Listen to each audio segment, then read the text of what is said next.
ভারতের তামিলনাড়ুতে প্রথমবারের মতো জোট সরকার গঠনের পথে এগোচ্ছেন অভিনেতা রাজনীতিক থালাপতি বিজয়। ছোট দলগুলোর সমর্থনে সংখ্যাগরিষ্ঠতা নিশ্চিত করার পর এখন মন্ত্রিসভা গঠন নিয়ে আলোচনা শুরু হয়েছে। একজন শিল্পী হয়ে রাজনীতিতে তার সাফল্যের জন্য অনেকেই তার প্রশংসা করেছেন।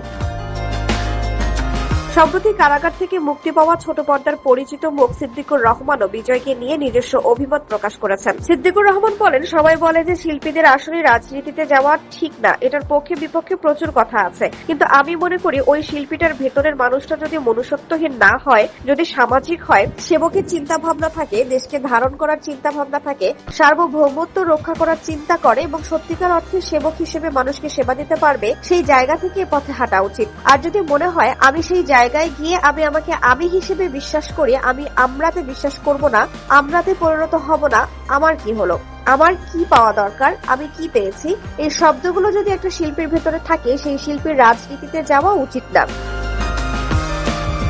আর যে গুণগুলোর কথা আমি আগেই বললাম সেগুলো করবে, তাহলে আমি মনে করি তার রাজনীতির পথে হাঁটা উচিত। তিনি আরো বলেন, সম্প্রতি ভারতে থালাপতি বিজয় একজন শিল্পী হয়ে দেখিয়ে দিয়েছেন, তিনি যেমন সিনেমার হিরো ঠিক তেমনি জনগণের কাছে হিরো হিসেবেই আছেন। এরকম হিরো লাগবে, ওরকম হিরোর মেন্টালিটি যদি না থাকে তাহলে হবে না। জেলেনস্কিকে দেখেন, তিনিও কিন্তু অভিনেতা। এরকম বড় বড় অনেক জায়গায় অভিনেতা অভিনেত্রীরা আছেন যারা মুখ্যমন্ত্রী থেকে শুরু করে প্রেসিডেন্ট থেকে শুরু করে বড় বড় জায়গায় আছেন, কিন্তু বাংলাদেশের প্রেক্ষাপট একটু অন্যরকম। একটু পরেই দেখা যাবে আমার কমেন্ট বক্সের নিচে লেখা শুরু হবে, সিদ্দিক ভাই লেবাস পাল্টাই নাই। সিদ্দিক ভাই কিন্তু ওই ধরনের কথা বলতেছে।